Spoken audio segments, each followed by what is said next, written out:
Only Indian TV का ये news है गाइस, लास्ट तक देखिए। सीपी राधा कृष्णन, कितने धनवान इनका हैं नाम है सीपी राधा कृष्णन। और ये बहुत अमीर करोड़ों आदमी की भी है, संपत्ति, करोड़ों की संपत्ति इनके पास है। लेकिन एक भी कार फिर भी नहीं। इनके पास जब कोई राष्ट्रीय गाड़ी नहीं। जनतांत्रिक गठबंधन और यानी कि ये एनडीए के उपराष्ट्रपति उम्मीदवार को अपनी लेकर लाइफ अटकलों का स्टाइल बाजार ये गर्म था, तब जो महाराष्ट्र के राजभवन से एक ऐसा राष्ट्रपति नाम सामने आया चुनाव के जिसने लिए सियासी पंडितों इनका को नामांकन चौंका दिया। आया है। ये नाम था चंद्रपुर पोन्नुसामी राधाकृष्णन अरे का, इसका पहले एक ऐसा नेता ये खुद जिनका सफर 4 दशक पहले राष्ट्रीय स्वयंसेवक रह संघ चुके हैं। आरएसएस की शाखा से शुरू हुआ और अब देश के दूसरे सर्वोच्च पद की उम्मीदवारी तक पहुंचा। करोड़ों के मालिक 20 अक्टूबर 1957 कोई को गाड़ी नहीं। तमिलनाडु के तिरुपुर में जन्मे राधाकृष्णन ने 1974 में एक स्वयंसेवक के रूप उपराष्ट्रपति में राजनीति की चुनाव के पहली लिए पाठशाला में कदम इनका रखा। नाम ये वो दौर था जब एनडीए दक्षिण ने भारत में जनसंघ शामिल किया और फिर भाजपा के लिए अपनी जड़ें जमाना एक बड़ी चुनौती थी, लेकिन राधाकृष्णन ने इस चुनौती को स्वीकार जी किया और राधाकृष्णन धीरे धीरे संगठन साथ में में अपनी एक अलग पहचान बनाई।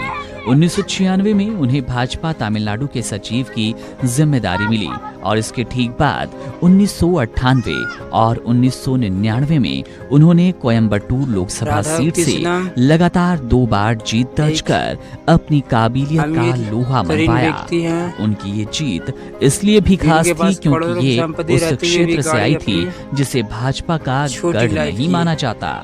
राधाकृष्णन का राजनीतिक करियर सिर्फ चुनावी जीतों तक सीमित नहीं रहा। उन्होंने संगठन को जमीनी स्तर पर मजबूत करने के लिए अहम भूमिका निभाई।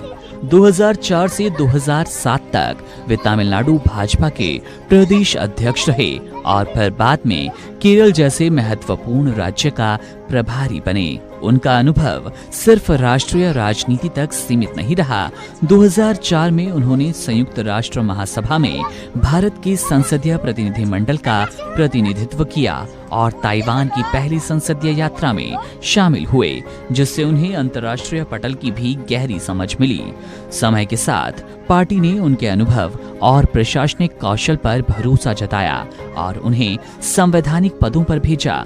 18 फरवरी 2023 को उन्होंने झारखंड के राज्यपाल के रूप में शपथ ली और लगभग 1.5 साल बाद 31 जुलाई 2024 को उन्हें महाराष्ट्र जैसे बड़े राज्य का राज्यपाल नियुक्त किया गया। इस दौरान उन्होंने तेलंगाना के राज्यपाल और पुडुचेरी के उपराज्यपाल का अतिरिक्त प्रभार भी कुशलतापूर्वक संभाला। राजनीति के इस लंबे सफर के साथ साथ वे एक सफल व्यवसायी भी हैं, जिसकी झलक 2019 के चुनावी हलफनामे में मिलती है। उस समय उनकी कुल संपत्ति लगभग 67 करोड़ रुपए थी, जिसमें करोड़ों की कृषि भूमि, व्यावसायिक इमारतें और अन्य संपत्तियां शामिल थी। हालांकि दिलचस्प बात तो यह कि उनके नाम पर कोई गाड़ी नहीं है। उनका चयन सिर्फ एक राजनीतिक नियुक्ति नहीं बल्कि एक रणनीतिक संदेश भी है। एक आरएसएस पृष्ठभूमि का नेता जो दक्षिण भारत के एक प्रभावशाली समुदाय से आता है, जिसे लंबा संसदीय और प्रशासनिक अनुभव है और जो संगठन के प्रति पूरी तरह समर्पित है। सीपी राधाकृष्णन की कहानी एक स्वयंसेवक के उस अथक परिश्रम और धैर्य की कहानी है जो दशकों के समर्पण के बाद आज राष्ट्रीय राजनीति के शिखर पर है। वीडियो अच्छा लगे तो लाइक सब्सक्राइब